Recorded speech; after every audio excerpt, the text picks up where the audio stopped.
Where's the remote? Is the remote over there?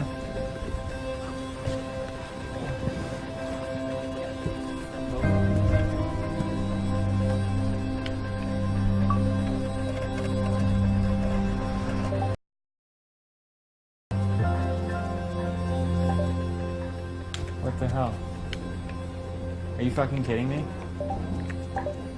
Are you fucking kidding me? I got plenty of information. It's not here. I know that on our launch day, Where is it? which is our biggest sales day, What the fuck is that? that we're not even featured anywhere. I know on our launch day at this point, we're gonna do worse than all of them.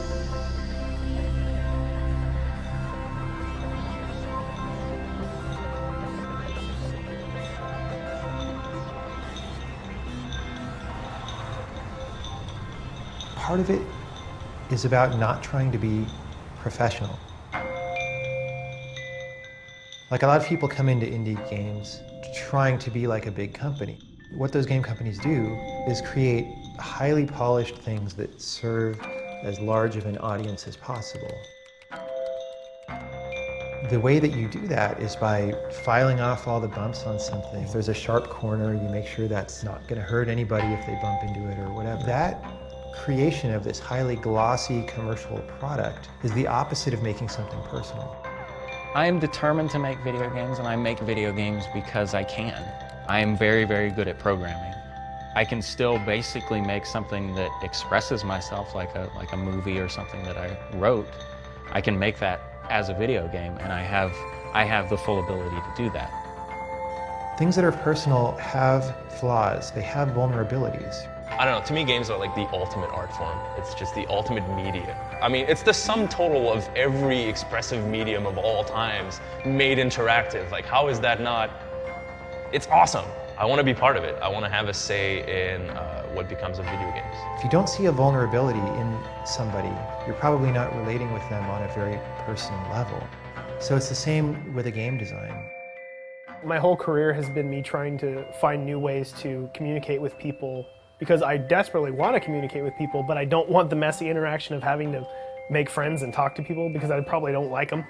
You know, yeah, when you make games and you put stuff up online and people like your stuff, or if they don't like your stuff, either way they're going to give you some kind of feedback in some way, and you have like this conversation. It's why a writer writes, I guess. You know, it's because they can. That's the most effective way they can express themselves, and a video game is the most effective way I can express myself. You know, making it was about, let me take my deepest flaws and vulnerabilities and put them in the game, and let's see what happens.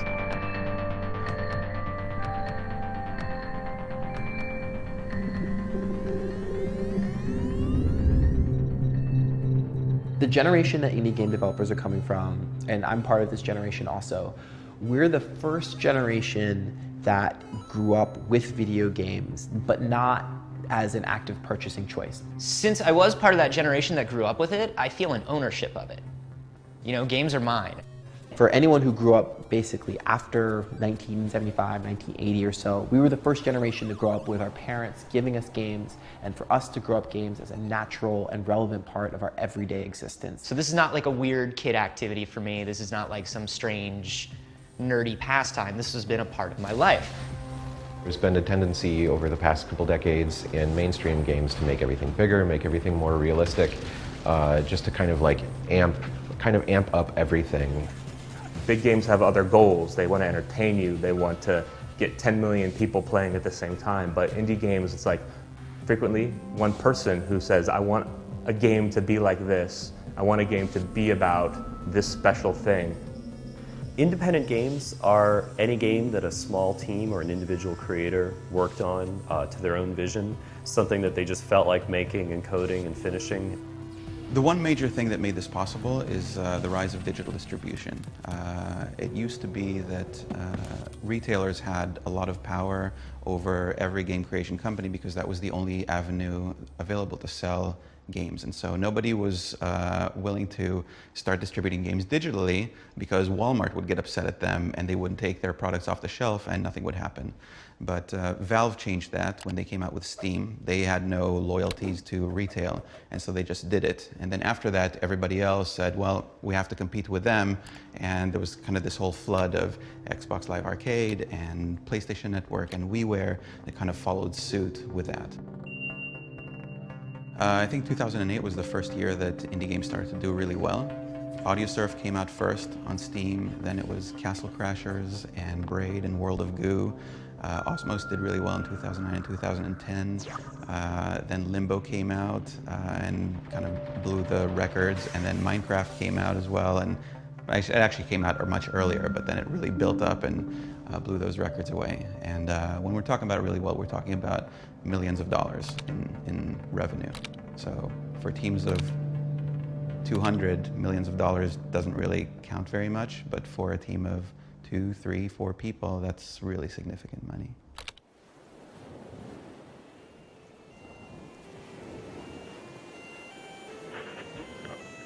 Hey everybody, welcome to Elder Speak, the official podcast of ElderGeek.com. With me as always, I've got Gavin from the news, and as special guests, I've got Edmund and Tommy from Team Meat, who are building Super Meat Boy.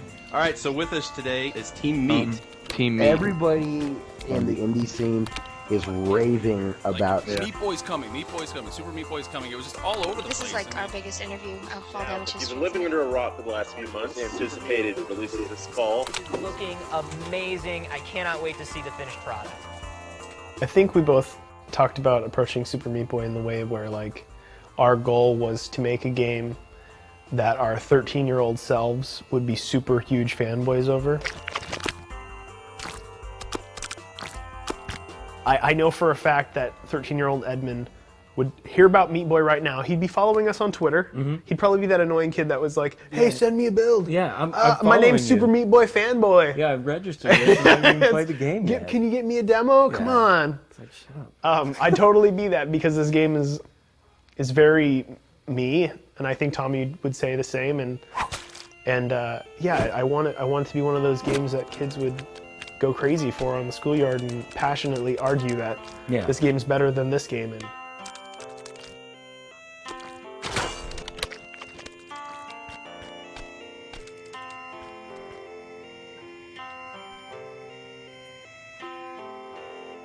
This is my room where I grew up as a child. But yeah, this is my room forever. This has been my room. I have a bunch of posters from like Nintendo Power way back in the day. Yeah, it's just this room is my childhood, and that's basically what Super Meat Boy is. It's mine and Edmund's childhood, but put into game form by seemingly adult males. So you know. Super Meat Boy is an upcoming PC and console game based on a Flash game. This incredibly hard Flash game that was super, super popular. It's a game that looks like it's going to be like traditional in a way. It's about platforming. It's about this kind of very well-known thing, but it's got a real distinct art style, and it's got a kind of a very quirky point of view. Super Meat Boy is a retro sort of platformer where you play as a boy with no skin, who's just meat, basically, and he's trying to rescue his girlfriend, who's made of bandages, from an evil doctor that's a fetus in a jar, wearing a top hat and monocle, wearing a tuxedo. During my whole development years, going through middle school and everything, it was just all, Mega Mans, Marios, Metroids, those older, very, very difficult games. All of these games, every one of these games on this wall, F-Zero was hard, Mega Man was very, very difficult, Spy Hunter was stupidly difficult. In Super Meat Boy, we sort of get to do whatever we want.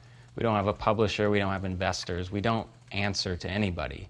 And a lot of that is shown in the game. We get away with a lot of stuff. We can have Dr. Fetus shoot somebody a bird because he only has 3 fingers, so it's not technically his middle finger.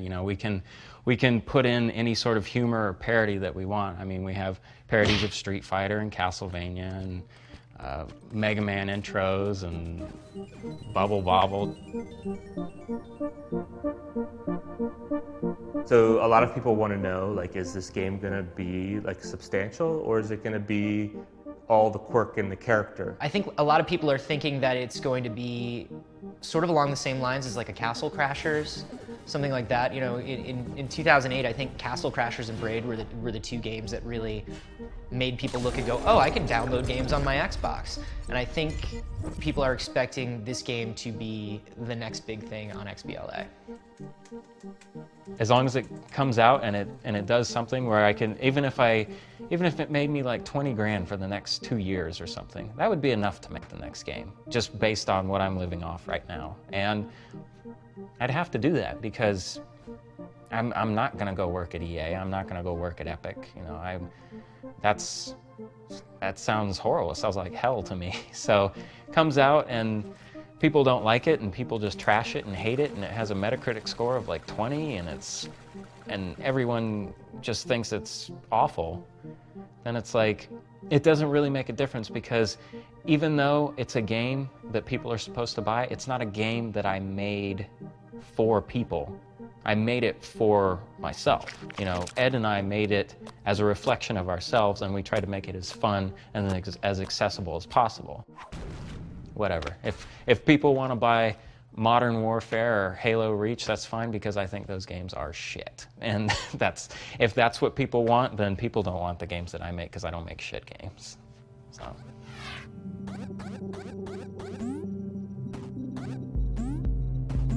If you follow indie games, even remotely, like Fez is probably one of the projects that you've been kind of like hearing about for a while, because it's been several years in development. Fez will be memorable either for its impending release or for never coming out. And the winner of the IGF Art Award is Fez. So Fez wins an award at the IGF. It was hardly finished when it won the award. It kind of won on the back of sort of a small tech demo. In the clear blue sky, an awards ceremony. I think within a week I saw it on every major gaming outlet online. My name is Phil. I'm an independent game developer. It's mostly about this little 2D guy who lives in a 2D world, and then one day realizes that the world is actually 3D. And all of a sudden, Phil, who is making this game on his own with a grant from the Canadian government, is some indie gaming rock star. This is fucking awesome. Phil is trying to walk around in a Cubist painting with Fez. That's what Fez is. Your character is walking around a Cubist painting. 2D sprite characters in a 3D rotating world, and at any one point, you're only seeing one side of the world. And everybody is just clamoring, like they just want to see the game. When do we get the game? When can we play the game? There's been so much speculation about when, where, how, if ever this game is ever going to come out.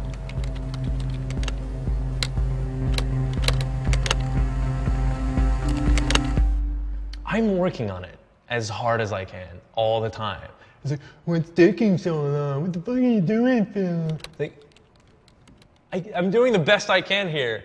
I don't hear people bitch about fucking Valve taking, well, no, they do bitch about Valve taking forever for episode 3, but not as much as Fez, and there's hundreds of people there. You know, Eco took 5 years to make. Red Dead Redemption, 1,000 people, 5 years. GTA 4, 1,000 people, 5 years. Nobody bitches about that. 1,000 people! There's 2 of us here. It's taking too long. Fuck off! Jesus fucking Christ! Like, it really gets to me. I guess, you know, that's the price you pay for being indie and being the one guy that people know is making the game, is that you open yourself to these kinds of personal attacks that I wasn't, I don't know. That's not something I was counting on when I was dreaming of becoming independent. It was not the army of assholes online to kind of, not ruin my life, but make it all that much more hard to enjoy.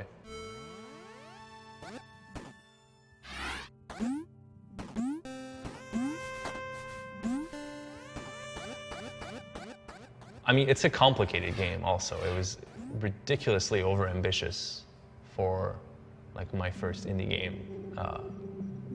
It's a classic mistake, and we didn't realize we were making it. We thought it was going to take a year. We thought it was going to be that game, a simple game, and then it became a completely different game a number of times. C'est un tout petit cube que tu zoomes dedans, puis là, le cube il fait, c'est des genres de cubes, quelque chose dans ce genre-là qui zoome dedans, puis qui arrive tellement proche de la surface que ça devient un autre genre de plane. C'est pas Prime Time of Your Life. Oh yeah, ouais, c'est Prime Time of Your Life qui finit avec le. So my name is Renaud. I've been programming Fez since the very beginning, like 3 years ago. And yeah, day to day is just coding stuff, implementing features, fixing bugs. That's what I do. There's a lot of personal pressure just to finish what you've been working on for so long. And then there's a lot of people that counts on it as being really awesome and really much bigger than we've ever shown, because every time we show something, we say, oh, that's nothing. That's just like a small part. You'll see how better it gets. The personal pressure is bigger to me than the outside world pressure is. Like, I really need to get this done. This is like it's a learning experience. I mean, I've made games before, but I've never produced an entire game from A to Z for a commercial release on a real platform, you know, with Microsoft before. I've never done that before. It's terrifying. It's really, really, really scary, especially when, I don't know, you lose funding or something like that. There's just no safety network there. There's nothing to fall back on. There's always a threat of the whole thing just falling apart any day now.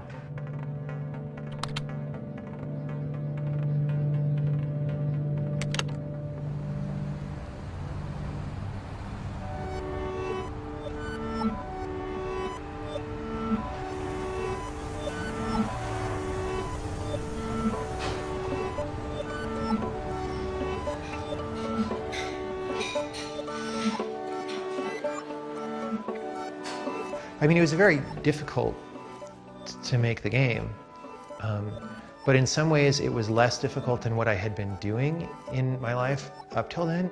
Having a lot of big ideas about what I wanted to do in games and not ever finishing anything that really had the impact that I wanted to have.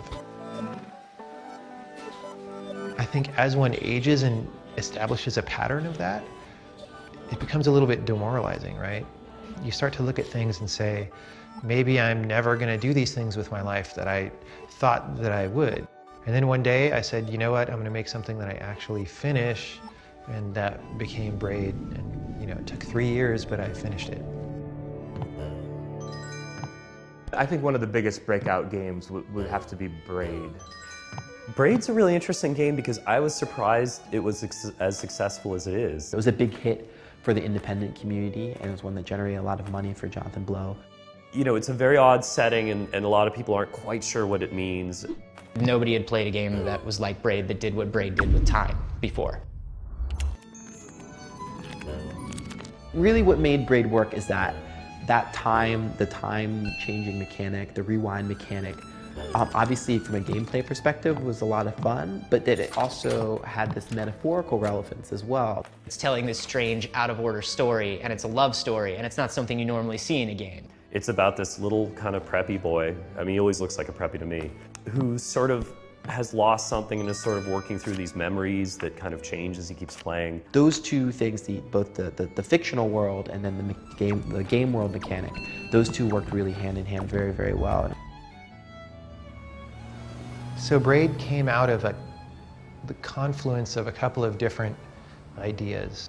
I was on a mailing list with some friends. One of my friends said, you know, he was looking at Prince of Persia: The Sands of Time, which was a game that came out in the early 2000s.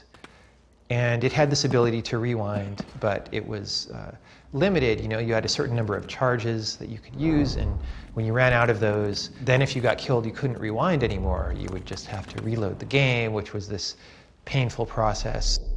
So one of my friends said, well, why not just do it like a VCR when you can rewind anytime you want? But nobody in that discussion actually tried it, right? So I said, okay, I'm feeling inspired. Let me just start this idea for this game that I've been kicking around. And I spent about a week working on it, and I had a prototype that really is kind of amazing in that it if you look at the prototype and then look at the final game, a lot of the ideas from the final game were actually in that prototype that were done in the first week. So I had the 3 of the worlds with, I mean, not fully built out 3 of the worlds, but the game mechanics were there for rewinding, and then rewinding with things that were immune to rewind, and then about time and space being tied together so that time changes as you move. And I had a number of puzzles on each of those worlds, and a couple of them, probably half of them, are in the final game in recognizable form. It was very low effort on my part to do something that was very interesting within the system, and I was like, wow, So it started as a process of experimentation, but then it very quickly became a process of discovery. It's like if you're sitting on top of a gold mine, but you don't even really have to dig. It's like you just scoop some dirt aside, and there's like a little chunk of gold, and then you scoop some more dirt, and it's and the most laborious part of the process is actually picking up these heavy chunks of gold and like moving them. So that was an amazing design experience.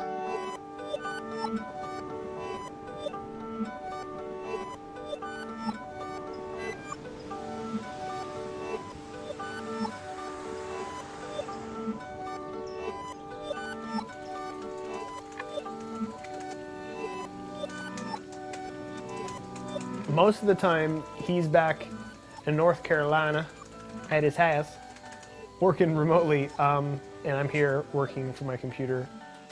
The way this game has developed has been very different from other games that I've worked on.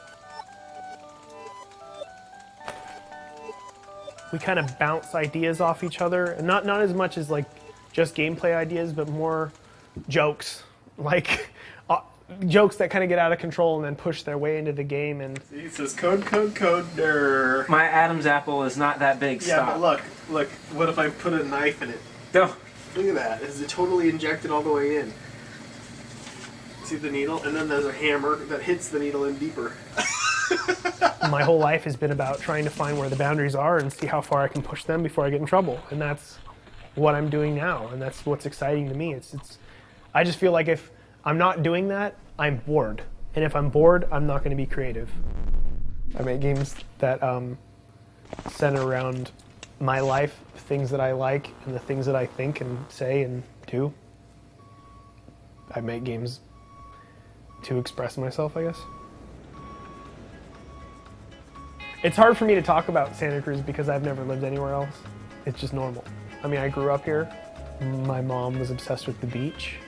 So that was like always her dream, is to live in Santa Cruz. So that's where she forced us to live. I don't know, I grew up here. It was like a skate surf town. I never got into either. I stayed in the house and played video games and drew. Monsters. I only drew monsters. I drew weird shit. There's like a big giant drawing of a kid with a bunch of like weird, like a demon inside of him that's scratching to get out. In 3rd grade, my teacher recommended that I be evaluated, psychologically evaluated, because she thought I was mentally disturbed. My mom said that, no, he's just an artist, he likes to draw. And she said, that's not art, that's a cry for help.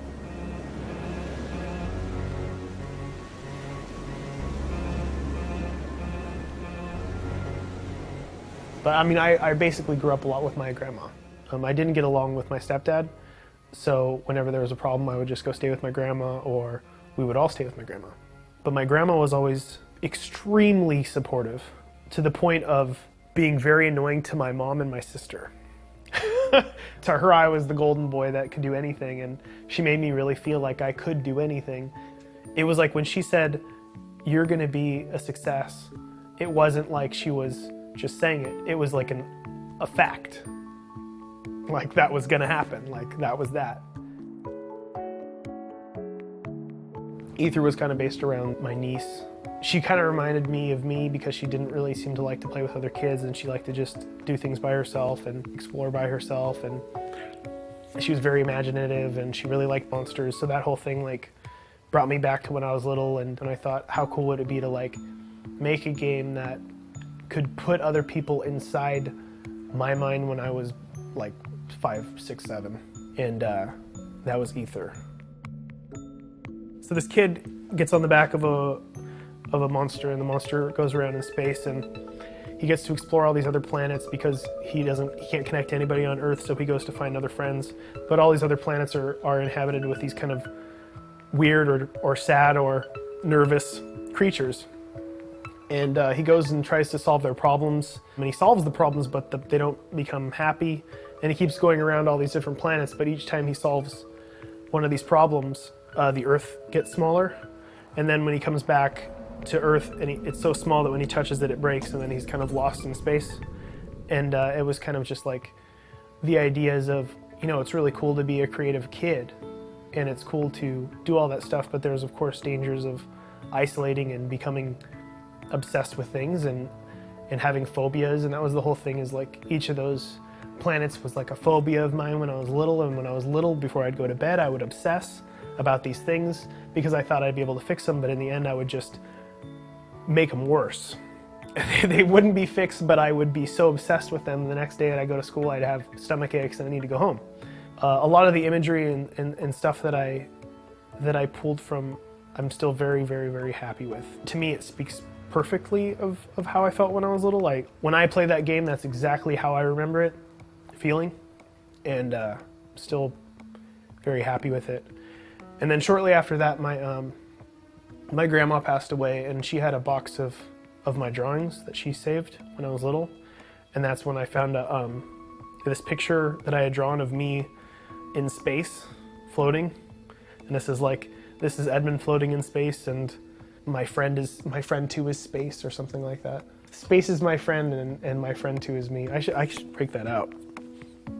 But yeah, no, it was validating to find that box and see those things and be like, wow, like, this is just like the game.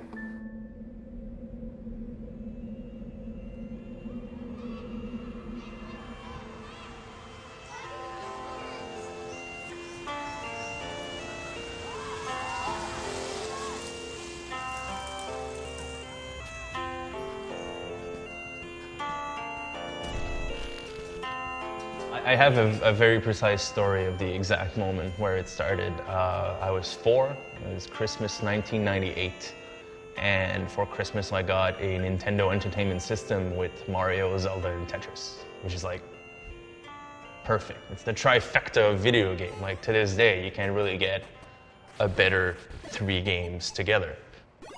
It was clear at that moment that this is what I wanted to do with my life. I've known what I wanted to do with my life since I was 4, and there was never any doubt about it. I wanted to make games. What that entailed wasn't always clear. You're 4, you want to make games. It just seems like, oh, you just come up with ideas and then you have a game. It's awesome. There she is. What a beaut. So this is the game that me and my dad made back in 1993. Based on art I would make in kid pics. He would take that and turn them into these simple find the object games.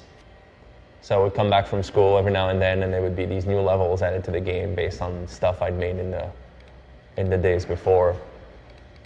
And at first they were just these really simple Where's Waldo-esque things. Where's the letter V? Oh, there it is. It's so completely abstract because it was all my art and it made no sense. Oh, Cybervision. This is the best one. This is a piece of software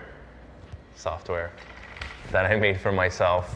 It's the stupidest thing. It's just patterns that I made invert the colors really, really quickly to give them like a flicker. So you pick your pattern and then you pick the number of flashes you want. And then what you're supposed to do is stick your face in it and stare at it like so. For a long time.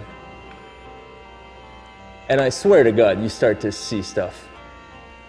Oh my God. Oh, what was wrong with me? This is still awesome.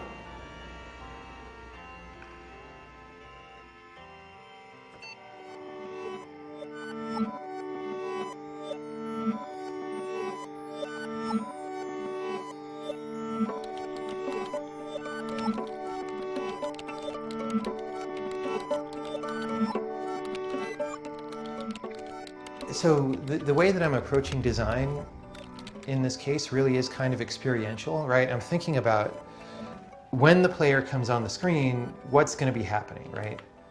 You know, not quite in the same way that you think of it in a movie, but sort of, right? You have to put your mind in the viewpoint of the player and think about what's going to happen. And there's this excitement about ideas unfolding that I try to put into the game. You know, it's a stream of communication between the designer and the player.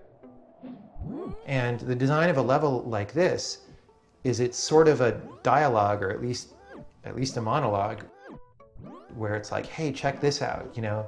Did you realize that you were going to have a problem coming up that ladder, right? Isn't it weird but cool that you can have so much of a problem just because this ladder is a little bit to the left? If it was over here or over here, you wouldn't have that problem, you know. And so that is the interesting part. That's the important part. It's not important that it's a tricky puzzle that takes some thinking to solve. I mean, that's a little bit cool, but you know, any puzzle game can give you puzzles that you have to think about and that are tricky to solve. But what any particular game can give you is details, is like interesting insights into particular situations.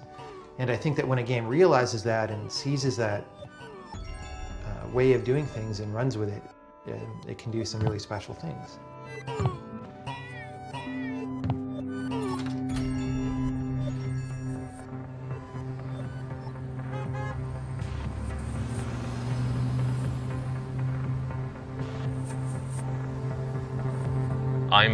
I'm very visual.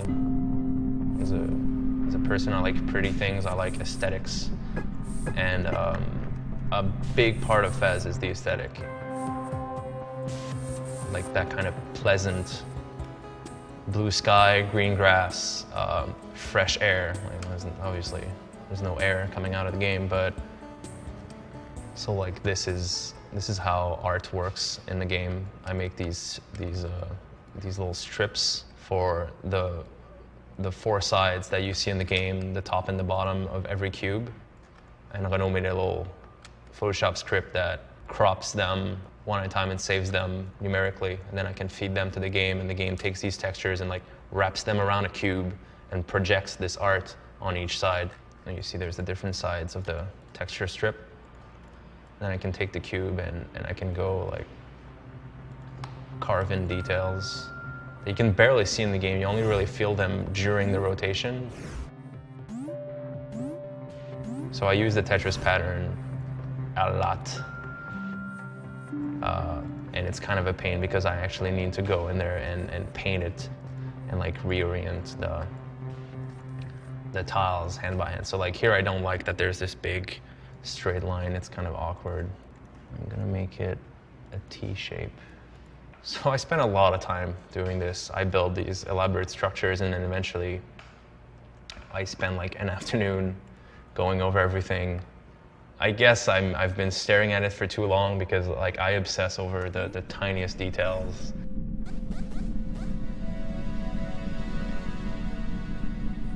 Like one thing that happened is I never did pixel art before Fez, so I had to like learn. And then you do that for 3 years, and then by the end of 3 years, you're a lot better than you used to be. And all the art you did 2 years ago isn't as good as what you're producing right now, and there's a kind of a divide. So I had to like retouch a lot of old stuff. I do everything 3 times, and it takes me 3.5 years to make a video game.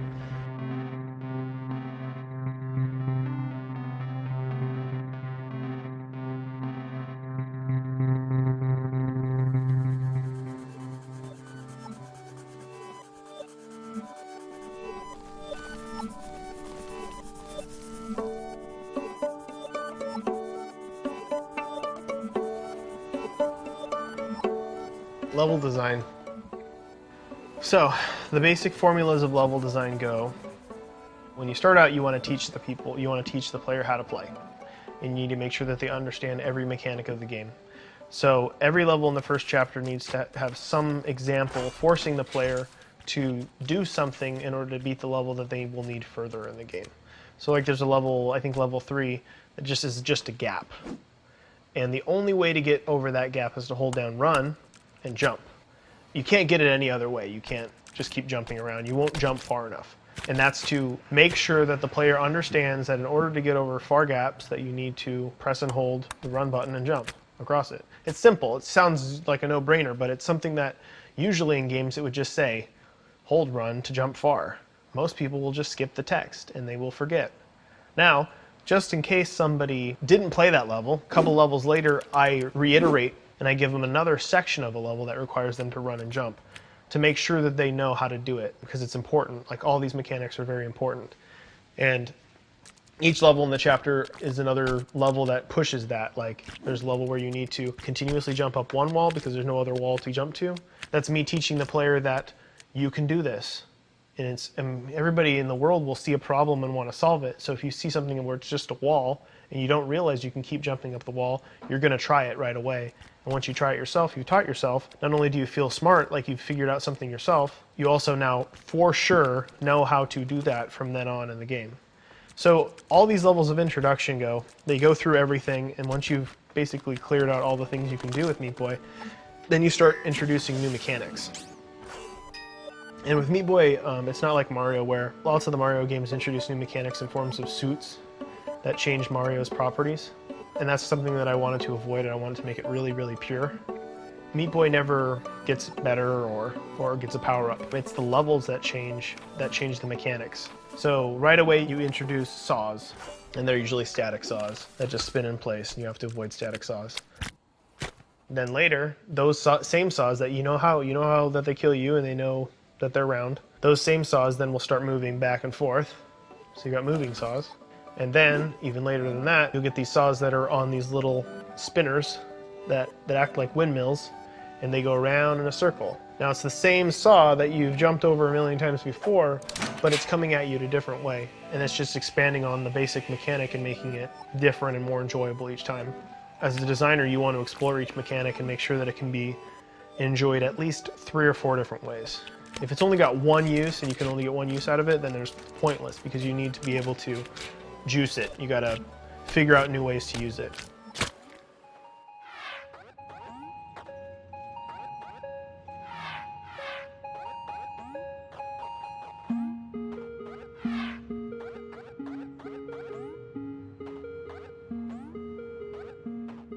It's become a bit of a reflection of me over time. It certainly wasn't the intention at first. I started noticing a few things that kind of reflect my experience of working on the game. It's a game about games, and the world is very much a computer world. It's a world within a computer, and there's a lot of computer logic to it. And every now and then the universe becomes unstable and has to kind of defragment itself and reboot. That's the goal of the game. In Fez is you're putting these pieces of the universe back together to try and make it stable again. I basically always feel like the entire world is falling apart around me these days. Here's a quick little recap of the last 2 years or so of what's been happening. So we moved into our first office. We had our telefilm grant, and that was great. Everything was kind of coming along, and then my dad was diagnosed with leukemia, and we were told he had a 50-50 chance of dying, like any weeks.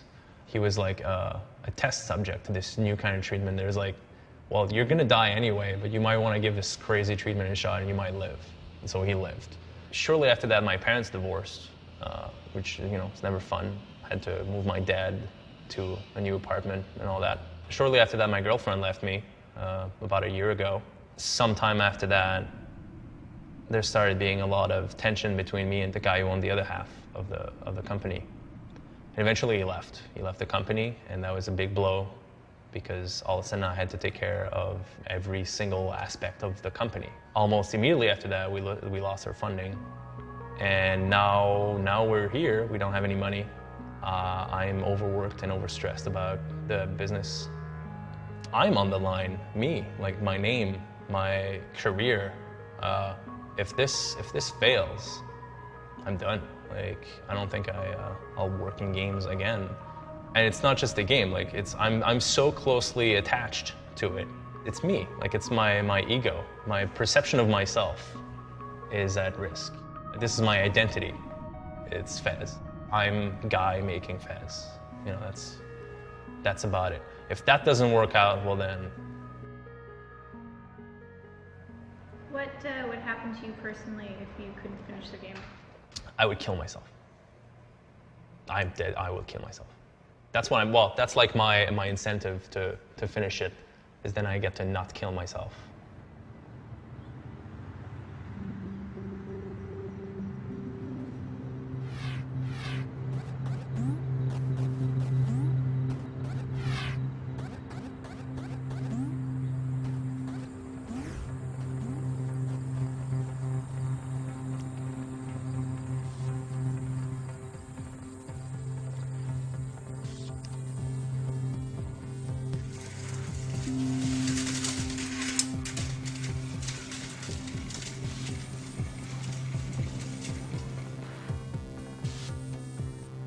I guess a typical day for me at this point in development is usually I wake up around 4:30 in the afternoon because I've gone to bed at like 9 or 10 or 11 the morning before. I check emails. There's usually something there from either one of the localization people or Kevin, our Microsoft guy, asking for this, or just any number of Microsoft specific people just asking for different things. And I make my breakfast, which consists of a microwaved sandwich. It's pretty good. I take insulin for that, and then I just work on whatever's on the list. You know, I have a couple lists. They're mainly like I retire a list when I spill food on it usually, and these are actually surprisingly clean. This one is like, this was a big one. This one was code complete, but you can see like the grease stains, where you can kind of see through it, and that's when I retired that one. Me and Ed are handling like a lot of stuff for two people, but we're right there at the end, so we just sort of do it. I mean, we're both very, very tired, but at the same time we're tired, not so much from work, but from not being able to sleep because of thinking about work.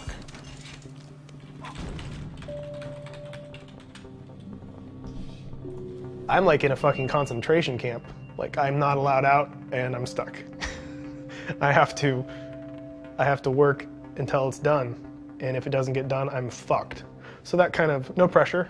If you can't get the work done, then the past 2 years are basically worth nothing. No pressure. We got a call from Kevin saying, we're gonna do this thing called the Game Feast, the Xbox promotion, like the fall of arcade. And he said, if you want to get in, you have to have the game done in a month.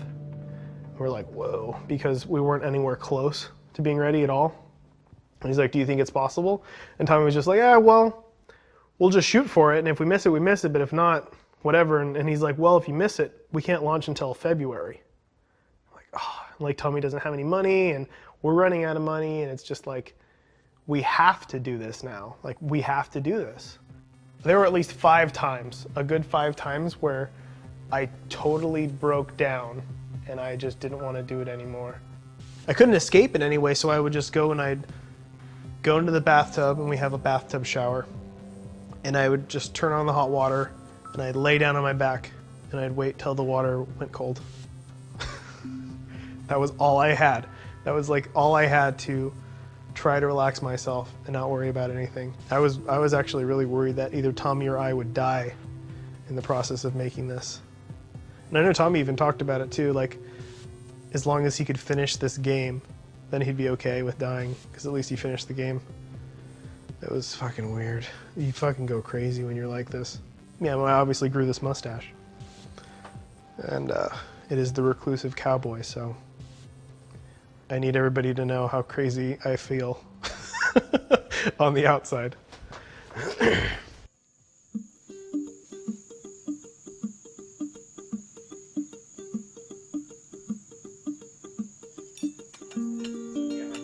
Edmund and I talk all the time about everything. We're best friends, but we were talking about if the game does well. He was reading some quotes about success. It was something like, the hardest part of success is finding people that will be happy for you, or something like that.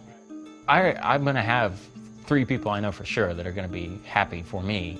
Forever, my parents have been supportive of whatever I wanted to do. They've done everything they could to just absolutely make sure that I'm all right.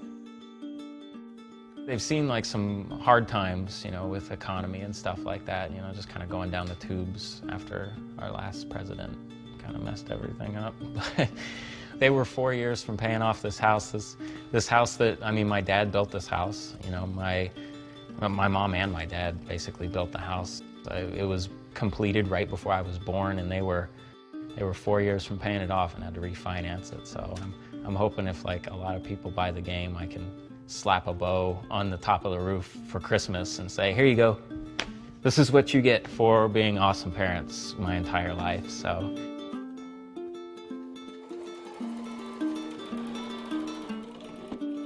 Meat Boy is a boy made of meat, but he's not, like when designing him, it wasn't a thought of, hey, he's made of steak or whatever else. It was more, hey, he doesn't have skin. He's a boy without skin, so that's why they call him Meat Boy. So he's exposed to the elements. Maybe he's always in pain, but he just deals with it. But he has to be very careful with everything because anything could kill him. Like the smallest little thing, like salt or whatever, could totally destroy him. I wanted to have his girlfriend kind of be more than a love interest, and I wanted to play up the idea that he needs her, like that she's what completes him, like not just emotionally but physically as well, and that's why she's Bandage Girl. So she's kind of like the outer shell over Meat Boy that protects him, and that's why he needs her. He needs her back. Not only because he loves her, but because that's what completes him. The Seamus McNally Grand Prize in the open category goes to Chronic Logic for Gish. Thank you, everybody. Okay, I'd like to take the opportunity to propose to my girlfriend, Danielle.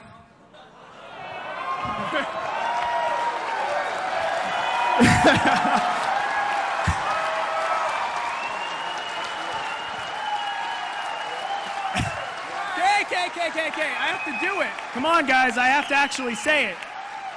Danielle, will you marry me?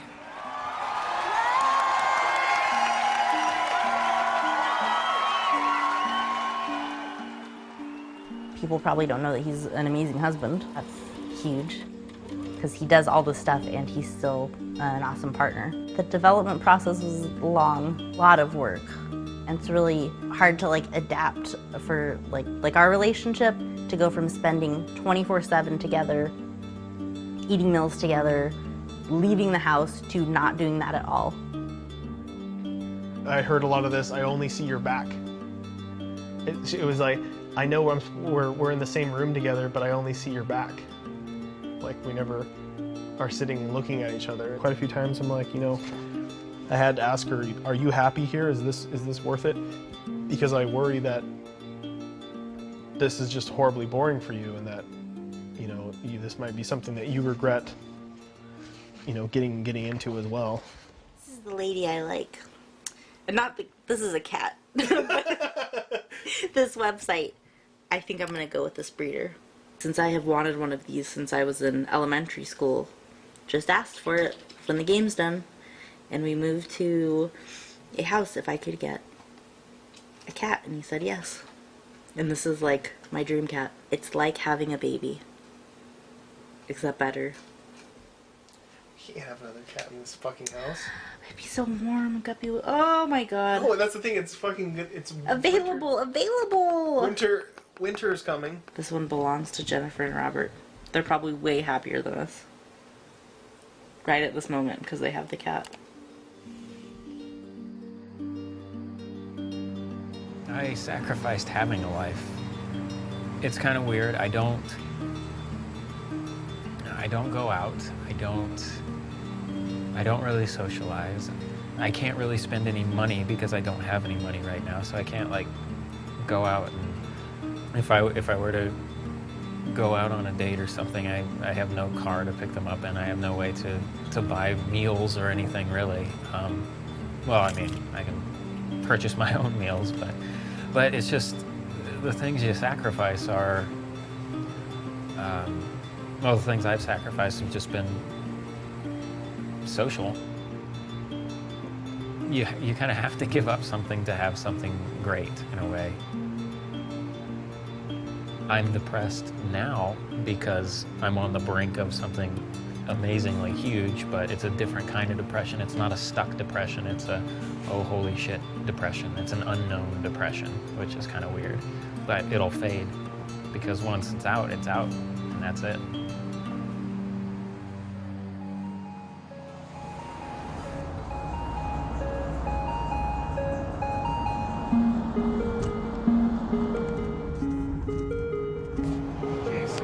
I'm really, really curious to see what the basic reaction is, because the only people I've showed the game so far were people close to me, like friends and family.